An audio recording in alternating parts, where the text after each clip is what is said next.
Welcome, welcome, welcome, everybody, to Shift Talk. This is our special series, the Not Like Us series, where I'm having conversations with medicine women, trailblazers, creatives, and alchemists who are doing their thing in business. And it is so easy sometimes to want to do business traditionally, and you've been different all along. You are the one that is different. You've been doing business different. And if you are a business owner, a brand owner, or you are cultivating your next move, you want to tune in to this special broadcast with in our Not Like Us summer series with Tekoa Hash.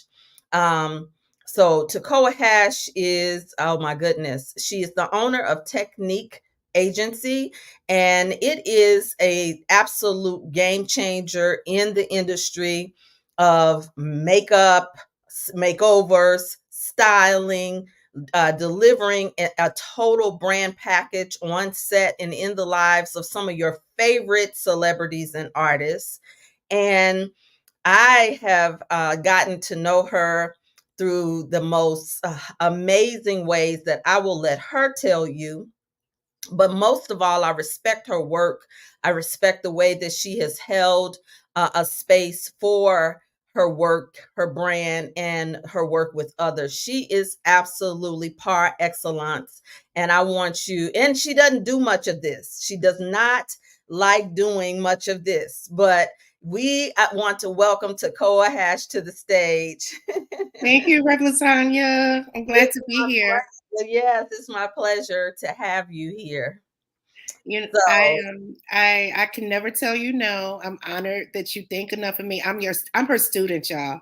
Above all else, like I'm her student first, and I'm honored that she sees my light and helping me to discover all the other pieces of who I am that I haven't even fully tapped into yet. oh, okay. So that means we're going to go straight into the authentic place and go up from there. So tell them a little bit more about technique and how you got started. So I got started. Um, I always knew I was different. I came up in the South um, from a big church family. My father was a bishop, his daddy was a bishop. All 12 of my daddy's siblings are bishops. So always in the spotlight. So that was great training to be working in the entertainment industry. I was lucky enough to have a mother who thought outside the box, who allowed me to not be conformed by the church walls. And so she always encouraged me to be the artist that I am. And so I always loved hair and makeup. Didn't know that it could be a career. Growing up in the 80s and 90s, I didn't see people that looked like us that made a living doing that. So it was lost on me. I thought it was just going to be a hobby, a side hustle for Mhm. me going through college and doing things, a little bit more conventional. And I always affinity for New York. I traveled to New York with family friends when I was 13, and I knew then that that was the city that I was meant to be in. So I started my professional career in New York City. I did have the blessing of my parents. But again, I moved there thinking that I'm going to finish college and I'm just going to work this job at Mac as a way to pay my bills. And soon after going to New York and working for Mac, I had an opportunity to do a music video. I didn't have a kit. I didn't even know I needed a kit because I never saw myself working outside of a makeup counter. But I asked the coworker who did have a kit, if I share the profits with you, can we take your kit and can we do this job together? And even after splitting the profits with her, I made more in that one day than I would make full time for a week at Mac. And so after that day, I was like, oh, I'm a makeup artist. I'm a professional makeup artist. It wasn't about being a celebrity makeup artist yet, but it's like, okay, it expanded my just creativity. It's like, maybe I can make a living doing this outside of a makeup store. Mhm. And I had the privilege of, like working on magazine shoots, working in television, still while working at Mac. And once you get your feet wet in the industry, Reverend Latanya, I know you know that it's very hard to go back to any type of conventional work. So I decided to, jump off of a bridge, so to speak, and say, hey, I'm a freelancer. I work for myself. Mhm. Easier said than done. So many highs and lows. You don't always get paid when you think you're going to get paid. The checks take a long time. And this is in the early 2000s when internet was not even a big deal. I had to physically mail US Postal my invoices in.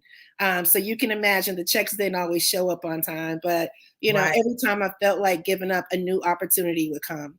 And even if the opportunity didn't fully matriculate, the thought of it just kept giving me a little bit of hope. So every time I thought that, oh, okay, I'm going to have to go back to a conventional job, something exciting would happen to just keep my faith and just keeping going. And out of working in music, working on magazine shoots, and working in television, and also doing bridal, I really fell in love with television. And so I started focusing more in terms of my makeup opportunities within the TV and film space. Very lucky to have gotten a start very early on in my career. Um, but what I noticed is I was oftentimes the only woman makeup artist. It was very male, gay, heavily influenced, or all white people. And I never really felt out of place, but also knew that people that looked like me that I had gotten to know over my years of working deserved those opportunities as well. One of the things that I learned early on in my career is as makeup artists and hair people, we are to be seen and not heard. You're not to have an Mhm. opinion Mhm. on set, stay in your place, always be ready. And so maybe I'm going to say my ego wasn't, I knew how to play the game, but I knew I had more to offer. And so Right. I wanted to really kind of get more on the business side of it. And I noticed that throughout the years that I gave away a lot of work that could have been a full-time salary on a 10% commission alone. And I took a little hiatus from New York for about a month just to kind of like get my mind right. Like, Tekoa, Right. what are you doing? Oftentimes when I travel, I get a rebirth. I get a rebirth in just understanding what I should be doing and how I should pivot. And so that's how the Technique Agency was started. I asked a core group of my friends, hey, I've been giving away a lot of work for the last 10 years. I'm thinking about turning this into a real business, an agency. Are you down? Are you willing to pay a commission? Everybody was like, yeah, let's do it. Let's do it. Let's do it. Until it got really real. It got really Mhm. real. And I found out that a lot of those people weren't my friends. When we come up together, it's hard to see people um, pivot from peer to employer, so to speak. And so I went through some things that really uh, just really help make me stronger because I really didn't have the support of the people that I thought I did. So that was an interesting transition for me. I remember getting called. I had been home. My father had gotten sick with cancer. They had given him a death sentence, and so I went home. They said he has 6 months to live, and I said, "Okay, I'm gonna take a break. I'm gonna go home and spend time with family." And I stayed home for a couple of months and realized that it didn't seem like my daddy was gonna die, and I needed money, and I was missing New York, so I went back to New York.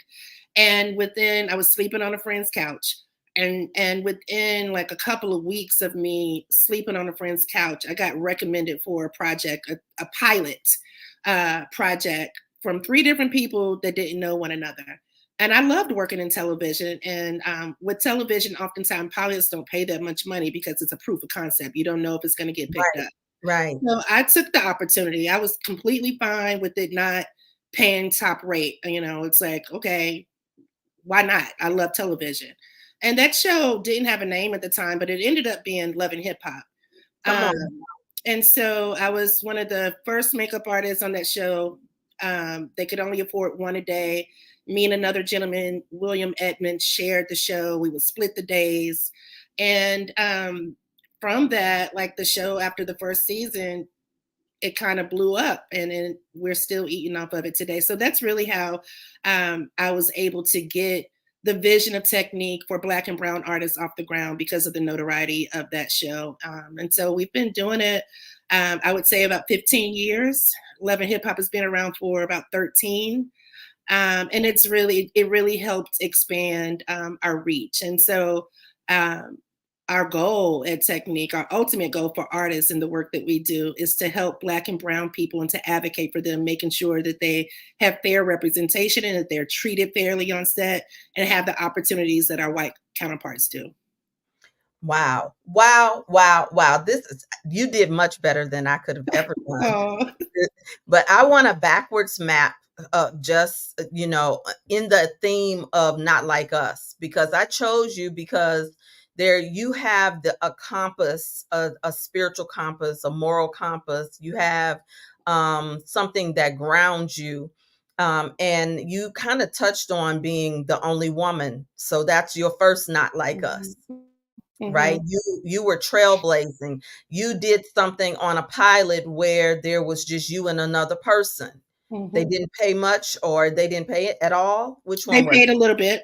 A little bit. That's also a Not Like Us, because and whoever is listening, you can determine what your Not Like Us is, because this could be a generational Not Like Us. There's some people who don't pay dues. They don't come from a generation that believes in paying any dues, starting off wherever they can start. And you have nourished an entire flower. Your agency is like a blooming flower to me. Thank you. Thank you. But you started being the only seed in the soil. Yeah. Yeah. I knew of one other agency that that advocated for Black and Brown artists, and I always looked up to them. Kim Barboza is the name of the agency, but they didn't focus on television and film, and so that was kind of what stood me apart from him. They were very celebrity-driven, editorial-driven, campaign-driven, with high-profile Black clients, but they didn't focus on television and film. And at the time, reality TV, like, you have to have a certain amount of hours working in television to be considered for the union. The dues are a lot of money. Oftentimes, as freelancers, we can't afford to pay those dues. And I remember calling the union office and saying, hey, I want to get my artists into the union. And at that time, they did not accept reality TV, non-scripted, towards those hours. And that's since changed. And so I would say like 80% of our roster now are either in the union or they're union, they have the hours that they need to get in the union if they choose. How was it before for makeup artists? Can you give us a little historical context? In regards to what? Not being unioned, not having agency. I mean, for our Black and Brown actresses and singers and those that are in the limelight, they weren't supported on set. Often we know that we got to do everybody's job as Black people. White people don't have to do that. They can be mediocre and still get paid top dollar. And so thank God for those who have spoken out about it. I remember Victoria Raoul is one of the first people that helped plant the seed in me. And she was on the Monique show, and she was talking about how they didn't know how to do her hair on the. Remember that. That was pivotal for me. Yeah. And I've sent her DMs. I can't wait to meet her one day so that I can share. You helped me see the light in terms of what I could do to make a difference. And so thank God for those who are not afraid to speak up, for those who are not afraid of, not getting selected for their next role or not getting a record deal. Because how it affected makeup artists is it affected the talent that we look up to. Not having the right shades of makeup, not knowing how to deal with our hair textures, and just expecting us to be happy to be in the room. No. Yeah, listen, and that not much has changed. I mean, this is still a major issue for artists. And even when the people who don't have the self-worth, they just want to be a star. So they won't even ask or negotiate. I bring in my own artists. I bring in my own stylist to style me. And so we don't know the behind the scene dues that people have to pay, so to speak. But what have you seen in your experience of being different, right? What the difference that you make being on a set with an artist versus one who has not had the technique experience? We offer support. I mean, it's kind of like good cop, bad cop. We let them know that we're here to advocate for you. Maybe you don't want to rock the boat on set, but you can come to your agent and say, hey, this is what I'm experiencing on this set. I don't think this is right. And then, we're able to, on a high level, talk to production just to address those concerns without putting them in situations that could potentially have them out of work. Wow. So, okay. So, uh, that's so valuable. And tell me what are some of the tools that you had to access as a new business owner? I want us to think about practical business tools that a person would need, and also we'll get into the inner work. Mhm. Yeah. So I am a creative above all else. And so yes, I have big vision ideas, but I didn't have tangible tools to know how to organize those ideas. And being willing to see other people's strengths, not being intimidated by them, and realize that we're stronger in numbers and it's okay not to know it all, and to, implore people and not to be afraid to ask for help.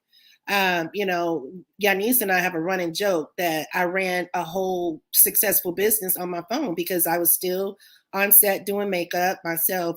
If I wasn't on set doing makeup, I was producing, but I was also booking jobs in between those things. And so that's one of the things that I'm really proud of, is that I know how to ask for help. I love to see people. I think my greatest gifts is just seeing people's natural gifts and trying to find ways to bring opportunities where they can make money. And so, just really trying to stay in line with people that I can learn from. What did you also have to gain as a now a business owner? Because your mindset had to shift, Oh right? yeah. From being a makeup artist on your own, breaking into the industry. What shift did you have to make? Because this is shift talk, right? So Yeah. what shift did you have to make? And I might get a hot flash, so I might have to come up Do out what of you it. got to do. I understand. I understand. We both might get a flash on Ooh, here. it's funny. Um, Especially when we start talking real good. But what shift did you have to make from being an individual to being the leader of individuals? um, not being afraid of people not liking me. That's one of the main things. Like understanding that my intentions are good, and that I mean the best, but like not, I think I naturally am a people pleaser. But I've grown from that, because no matter how much you do to try to, do the best by people, you can't please everyone. So being okay with people just not wanting to come along and not believing, that's one of the shifts. And I guess we'll get into that with the inner work. But I think one of the first times that I saw a group of people that I really believed in and held a lot of love for turn against me, so to speak, it broke me. It really broke me. And I believed the narrative that they were saying. But why did I? Because I didn't understand who I was. So it was very easy to believe what a group of people had to say about me. And one of the things I learned from that, and a statement that I repeat to myself, is I will no longer be held hostage by someone else's perception of me. Are there things that I can learn from it? Absolutely. Are there corrections that I need to make throughout it, and sometimes apologies? Absolutely. But someone else's perception of me is not going to hold me back any longer. Ashe. Listen, do you think that's somewhere that all of us have to, a threshold all of us have to cross in order to level up? Absolutely, especially women. Did you know We're that though? so How long used did it take for you to get there? To 8 years eight? from the, yeah, too long. I told the old story over and over and over again. It literally, it took me 8 years. I want that. Too So long. somebody who's watching, who is a business owner, if you are watching, you're a business owner, drop a 1 in the chat. If you are an aspiring business owner, drop a 2 in the chat, because you won't be able to do it alone. It's going to have to be a 1 and a 2 and a 3 sometimes. If drop it in the chat. If you are picking up what she's putting down, drop some hearts and share this with somebody that you care about and that you love. Okay, I see 1, but I see more that are watching. So I want to keep going because you said 8 years, but how long were you in business? So I had been in business since I formulated my business in 2007. And so I think the first gut punch I got in business, well, not the first, because we talk about the basketball player. So that was one. That was one of the first ones. Now I'm talking about our personal conversations, Reverend Latoya. But I know. so okay, As long so as you're okay with it, yeah, I yeah, yeah. No, I'm fine. So 2007 is when I formulated my business legally. The first gut punch came in 2 years later, with again a friend that I was doing business with, and that took me a couple of years to like not be embarrassed about the relationship dissolving, right? And then when I turned that business into a glam agency, um, the next gut punch came in 2014, and I left New York in 2016, Mhm. and I wallowed for a couple of more years. So, like I wallowed. I kept telling the old story. And so now when things happen, I try not to wallow in the story and just like really try to figure out what Holy Spirit teach me. What is the lesson in this? Why did this happen? I know it's all for my ultimate good. He's been showing me that. So instead of wallowing, just being, if I can, and with the help of teachers like you, quicker to heal from it and to just pick up the pieces.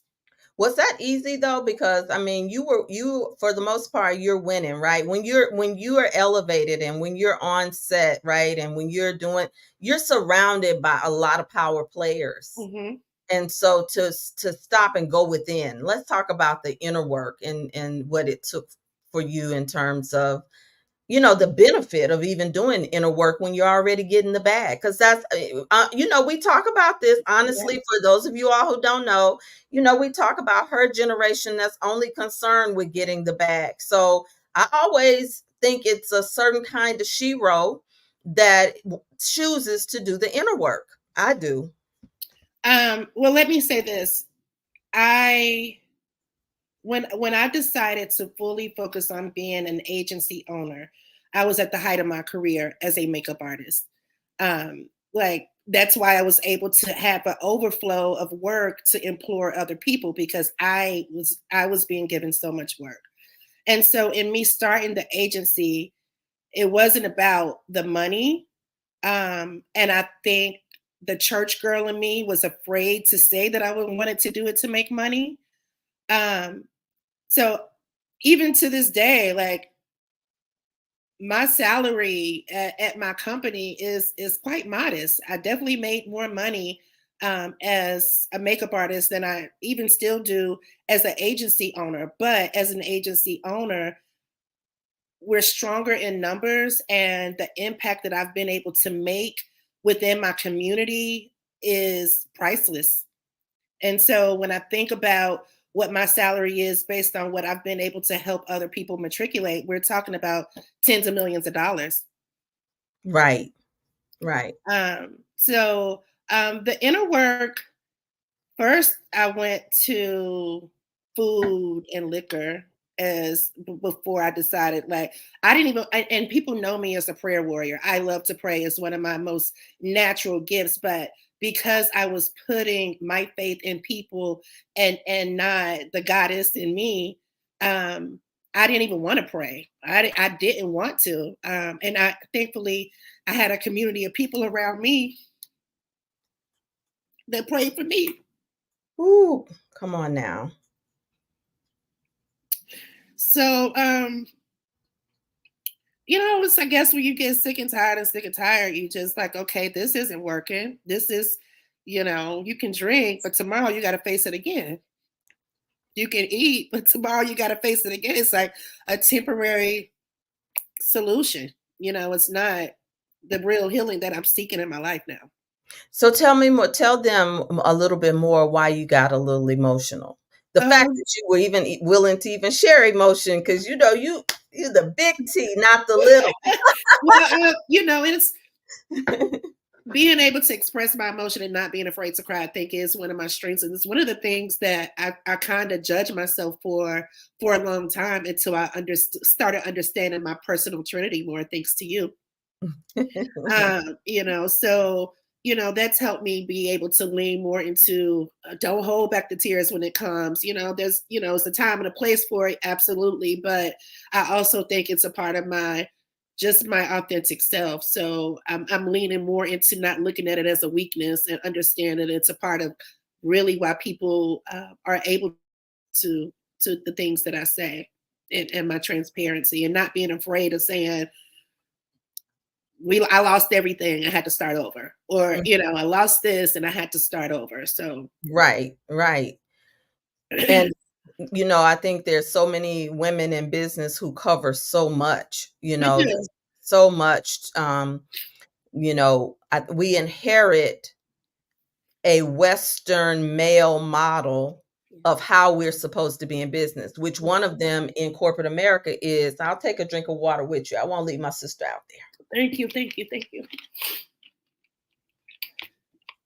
Thank you. One of them is, you aren't supposed to cry, Hmm. show emotion in business. If you do that, you're weak. That's what they tell you in corporate America. There's a whole bunch of linear rules that we think that when we come over to do business, it's something that we're not doing right.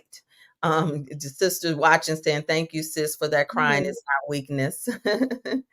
But yeah, so many things that when we come over to do business and we're not doing it like the male westernized model, it not like us, Yeah. right? Yeah. Yeah. Yeah. So what has been the benefit of you doing the inner work for you and your business, your creativity? It's really just helped me to understand who I am more as an individual. Like I said at the beginning, I've always known that I was different. But the inner work has really helped me to embrace my individuality, and to stand in a room with people that I do business with that I'm not like, and to be grounded in that and not try to, you know, shapeshift when I walk into these rooms. Oh, wow. Which is easy to do. It is. It is. It's very, and Yeah. we know a lot of people who do that. Yeah. In Yeah. fact, they tell you that all the time in the industry, in particular in the entertainment industry, you don't really know if any of your relationships are authentic. If they started on set or in the industry, you'd only way for you to know if your relationships are authentic if they were already people you knew. Yeah. Yeah. Um, I've so many more blessings than burdens. Uh, when I think about relationships, um, my it's okay. So I'm very proud of the work that we've done at Technique. We have a strong arm, or have had a strong arm, in reality TV that does not always paint us in the best light. But when I think about the amount of people's lives that it has changed, I have to say it's not all bad, right? But one of my constant prayers when I pray with my team on our big Monday morning call, and my confessions over my business and my own personal prayer life, is God, continue to align us with people that are doing positive work, that value us, that see us, and that want to see us grow. Those are hard things to get. That saying that says people want to see you do good, but not better than them. It's a lot of that out there. It's a lot of that out there. And God is starting more and more to show me evidence that He hears me, that He hears the confessions that me and my team make about the type of business we want, the type of clients we want, the type of partnerships that we want. And I'm just so grateful. I'm so grateful for it. That I'm really starting to see the evidence of it happening. Oh, can I tell you something? Listen, so on that note, because we're talking to other people about maybe they can hear a breakthrough for their brand. Maybe they can tap into authenticity. But let me tell you what happened so organically this morning. So I put a question out on my Facebook page early this morning. I got a download. You saw it? Yeah, about your name change. Yes, about my name change. At that time, because my flight was delayed, 2 days. Oh I wow. I had just gotten back in town yesterday. I slept the entire day, didn't talk to my admin. I had to check in with him to see who do I have today? What do I have today? And he said it was you. And it wasn't until I was posting you, I said, I just asked a question about my brand and my name change. And I was like, is this a divine setup? Because I said, I went through a process Yes. and I've Yes. been reborn and I'm constantly being reborn in terms of my own business. And everybody's saying something different about changing, asking for the opinion.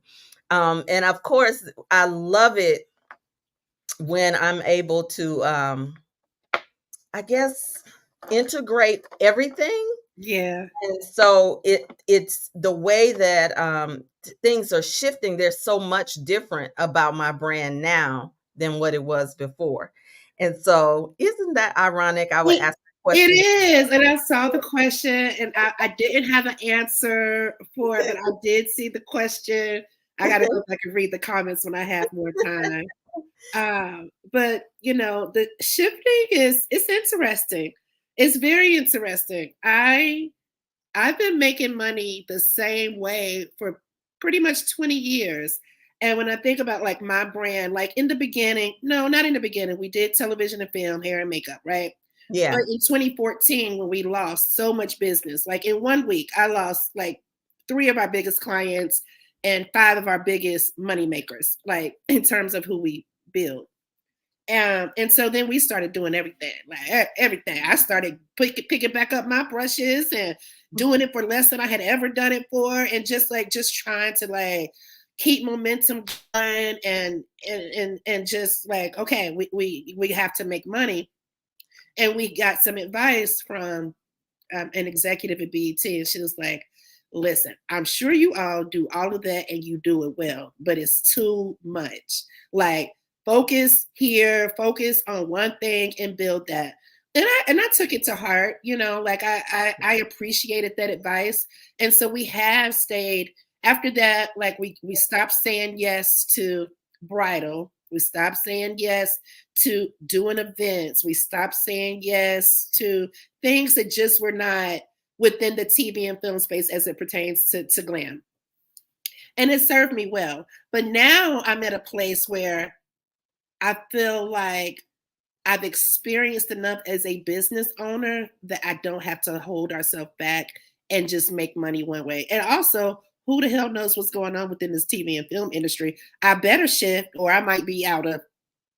Right. So the brand breakthrough can be that it shifts when you shift. Yeah, yeah. Well, So it always has for me. No two juicy rites of passages have been the same. And then, I started off with vision only before I started focusing on feminine leadership. But as I have grown, because so much of the brand has been centered on me, but of course, one of the biggest things is ministry, for me, yes, that yeah, this is not just, I'm not just coaching for coaching's sake, right? yeah, Like, yes, I'm not trying to hustle to be seen with some of the biggest coaches who hustle to be seen and they change yes, the trend. No, yes. no, it still boils down to one thing for me. But man, Latanya Taylor is also my daddy's name. Ah, Taylor is my daddy's. yeah, So yeah. to shift the brand to who I am spiritually and is like, someone challenged me recently and said you should shift it, just completely shift it. Now but this is not about me. So I Have just want you? Did you make a decision? I haven't. Okay. Okay. I'm This listening. will come to you so divinely and so peacefully. I'm listening. All of my material, most people who receive anything from me, they already see me acknowledging my sacred names. But yeah. Energetically, it feels different when I hear it. And there are people who call me by those sacred names. And I was just doing some work this weekend, and mama called me by, my sacred name, and it just felt so good to my spirit, right? So Okay. yeah, yeah, Okay. yeah. Yeah. Well, you So let me know when we need to shift, and I will get right in line with yeah, no, I'm what gonna call you this. for the makeover piece because there's a vision that I have for that part. Yes, So yes. speaking of which, when we talk about your brand breakthrough, how often should a business refresh? Well, okay, so in at the top of quarter 4 of the year, and everybody's quarters are broken up differently, however you see your year being broken up, we start thinking about the next year and what we want to accomplish and setting some benchmarks. Yeah, I like for- that too. Bitch, did you say bitch I marks? said bitch, but I meant bitch. Setting some benchmarks for what we would accomplish the next year. Yeah. And then, we reassess month by month once we get into it. Okay, this is working, that's not working. This didn't hit the way we thought it was going to hit. Maybe let's try something else. But like they say, write the vision and make it plain. Like really write it down, and just writing it down makes such a difference. I Mhm. have a board in my house that does not go with how lovely my living room is, but it helps. I work from home, and so it reminds me what I'm supposed to be focused on because um, my my makeup, my personal trinity, I can easily get distracted and get inspired by something else and forget what I'm supposed to be working on in daily, weekly, or quarterly. Mhm. And I don't know, having a coach like you helps you know when it's time to shift. Fasting and praying lets you know when it's time to shift. Yeah. And it's great to get advice from people, but if God didn't give them the vision, you got to also take that with a grain of salt and just know if it's resonating for you. Okay, now this will be a good time if you all have a new business or you are looking at branding to ask some of your questions. Whether branding is the aesthetics for you, it's the values for you. What is it for you? What do you want to pivot? How do you incorporate more than one thing in your business? You heard Tekoa talking about getting a little feedback with that because your brand does many things, right? Not We just do. So it's we're most known for the agency part where we hire hair and makeup wardrobe for television and film. That's been for a very long time, like 90% of our business. Mhm. But then the other areas where we've started to make, you know, impact and money are brand partnerships off of the profiles of some of the artists that are signed to us. And in the last, I've been wanting to do it for about 5 years, but I would say in the last 2 years, corporate glam suites have become a moneymaker for us. And I'm loving that. And also we started a production company, so producing content is a part of this. Like, okay, I love producing television. My business is not at a point quite yet where I can step away fully, but I'm going to be able to do more of the other things that I feel like I have innate gifts in. So it's like, okay, they call us for hair and makeup, but also we have a production facility. We can produce content. Yep. We can I help get it. launch your product. So I do try to make sure, or I have tried, and I think I'm shifting my perspective on that too. Make sure that whatever that nucleus is, that the extensions where we can make money has some type of connection to it. Yeah. But I don't want that to hold me back if in the future, if I decide to do something, I really think my future is going to be something that it doesn't look completely like my very near future, and that's not very clear to me yet. But I know it'll come. Yeah, for sure. I feel you on that. I love us being multi-purpose. I know that a lot of times people are saying that you have to have a niche, but it's an oxymoron that they tell you you got to have a niche, but you should have multiple Multiple streams of streams of income. income. Right. Right. And I often tell people your vocation may not match your avocation. The thing you're Mhm. called to do may not be the thing that you get your income from. The only other person I hear really pushing that is David Shands from Sleep is for Suckers on his podcast. He talks about that all the time, that a lot of people are out here faking because they don't have the sustainability, so they'll do anything for income, especially in these Atlanta streets. Yeah. Yeah. The Atlanta is good for knowing how to post and give you the illusion that, hey, we making money. We got stacks of paper. Oh Lord. Yeah. Yeah. That is one of the reasons why moving to Atlanta was a difficult shift for me. Because I had no desire to move here, but I heard it so clearly from Holy Spirit that I couldn't ignore it. And Hmm. it's proven to be the right decision for my life. But the lack of inauthentic people that you see on a daily basis here made it hard. And but one of the things I'm just like, I'm just gonna have to. Someone told me this when I was complaining about how fake Atlanta was. Just pray for discernment when you go outside. Just make sure that you're covered when you go outside. Make sure that you had a discernment to know who's being authentic and who's fluffing. And so that helps me show up and have my guard down and not show up guarded so that I'm still open to receive those that I'm meant to connect Oh, with. that's good. That's a good word right there. Yeah.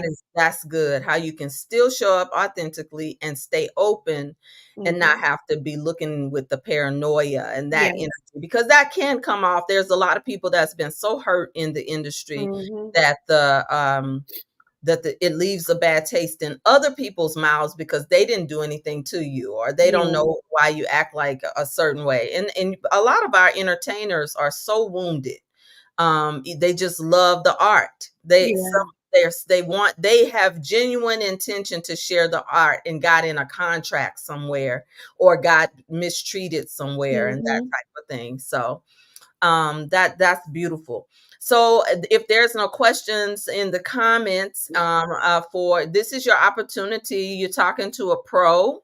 I'm gonna look on Instagram. I was on TikTok for a minute today as well, just to let people know to subscribe. If you haven't subscribed to the channel and you're watching, subscribe, share this out, join us on Rebirth with Latanya on YouTube. And this is our Shift Talk Wednesdays. So listen, this we could go really deeper. You were talking about starting to do the work, and there are a lot of women that you and I come in contact with who will watch for a long time. They'll watch before Mhm. they come close to doing the work. If you had a message based off of the yes, the power, the presence, and the anointing that you walk in, what would you say to a sister who is a leading lady out there in front, who sometimes watches stuff like this quietly? Um.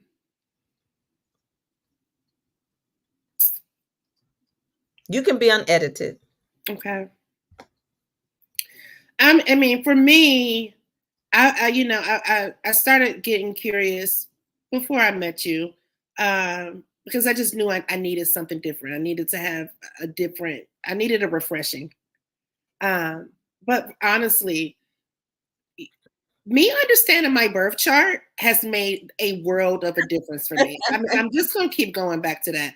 A world of a difference for me. Like that blueprint has really helped me appreciate my differences. And I'm very hard on myself, but it's also in this new season allowed me to forgive myself for this is who I am.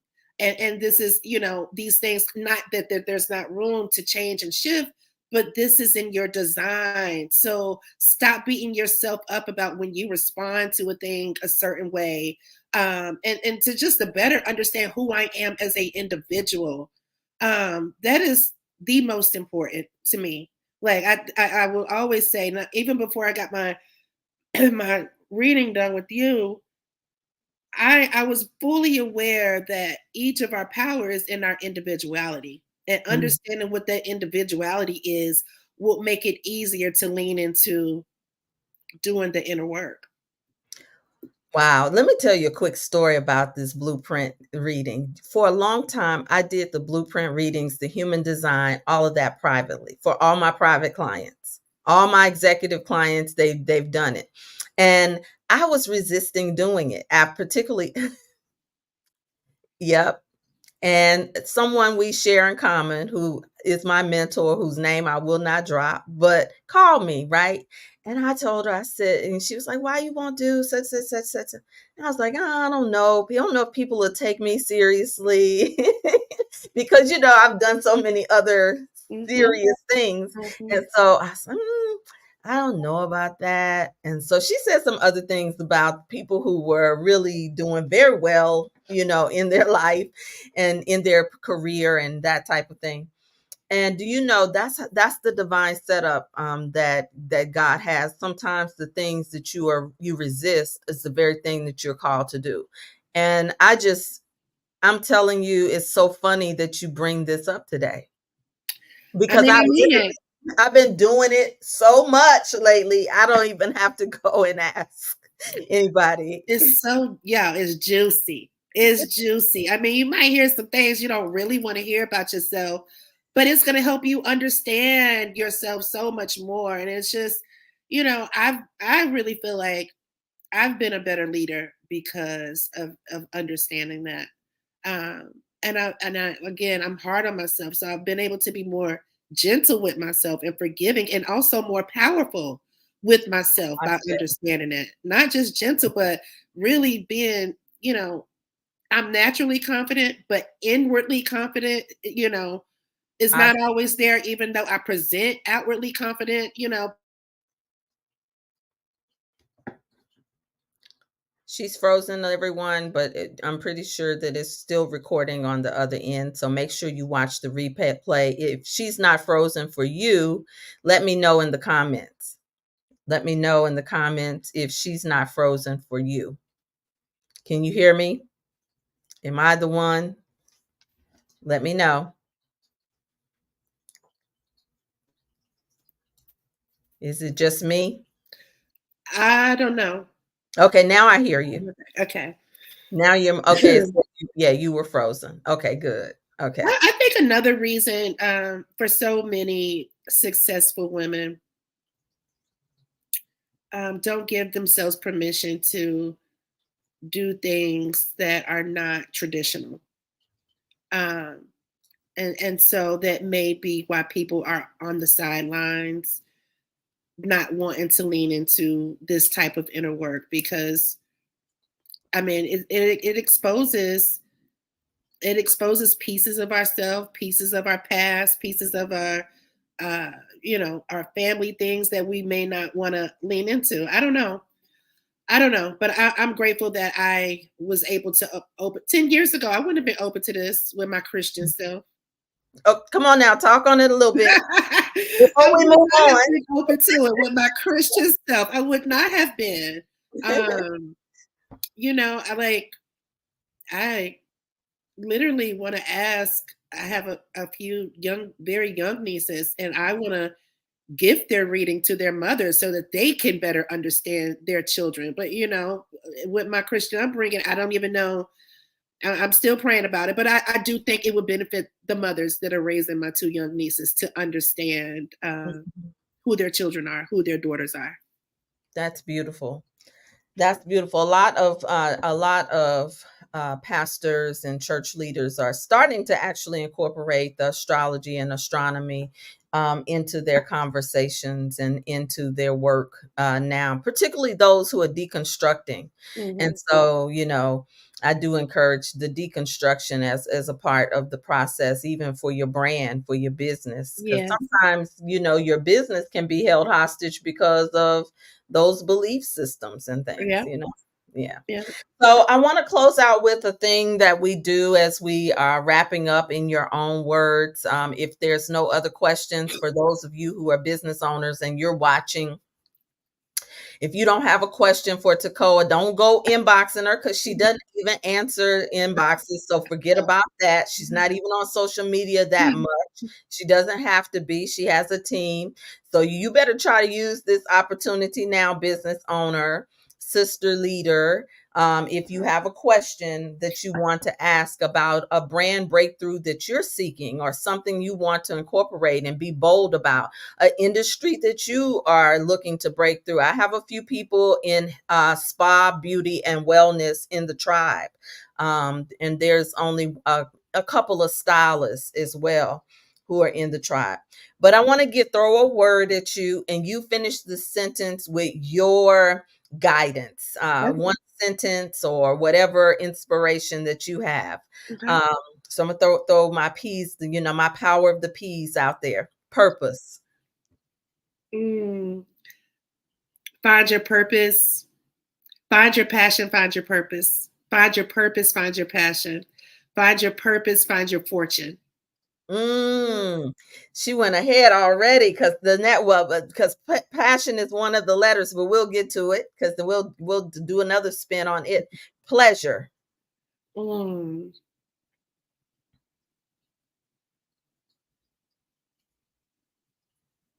Don't be afraid of it. Okay. And take another spin on passion. Mm. Oh my gosh.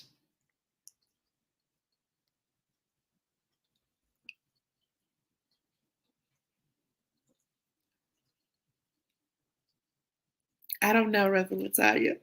Okay. All right. And profits. Mm. Peace over profit. Okay. All right. You got it. And finally, rebirth. Mm. May I never stop avoiding being rebirthed. Ashe. Wow. Woo. Okay, now. All right. So there's someone who stepped in. Do you want to take a question? Sure. Okay. I am restarting my jewelry business, but don't like the social media platform. Any suggestions?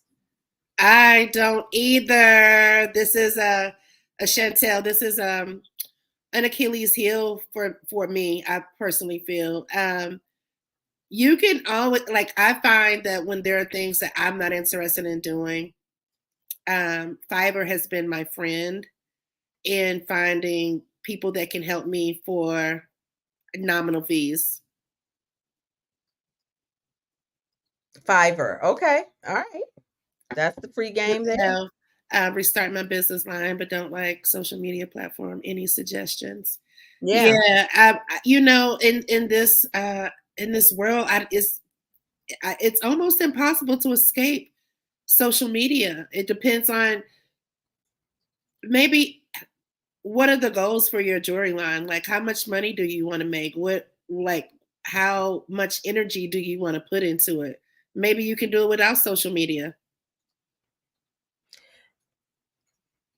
I'm sure she's probably typing. If you can answer quickly, go ahead and do that. And any other questions, we can drop in any other questions while we're closing out here for Tekoa. Anyone who aspires to be a celebrity stylist, who does makeup, or you want an agency, maybe a different type of agency. This is an opportunity for you to consider a brand breakthrough question. And I know Chantel is probably trying to write I a was gonna say if she doesn't want to do social media, maybe finding niche boutiques to sell in instead of depending on social media for your sales. Mm-hmm. So I think Karen is a stylist. You can see by her name, Glam Mother. She's in Mississippi, doing her thing, and Yeah. so she's actually coming out of her shell when it comes to social media. Chantel says thanks, and that's something for her to think about. Yeah. No dollar amount. And that's what happens. A lot of times we don't have a dollar amount, a specific goal to move us. So when Yes. you don't have a dollar amount, you are not sending a signal to the universe that you really are serious about it being a business. And it could be that you're still sending a signal that it's a hobby. I just had to step on in there and be the rev coach for a minute. Yeah, no, that is true. That's where those bitch marks come in. If Yes. it's not a dollar amount, is it a number of items you want to sell? If money is not the motivation. Yep. I don't know. We might have created a new word, bitch mark, honey. Maybe some of you need to find your bitch mark. Your Okay. bitch mark. So because your inner bitch will move you in out Yes. of the hesitation, the Yes. analyzation, the criticism, and all of that. So maybe that was the answer. You need to find your inner bitch. Yes.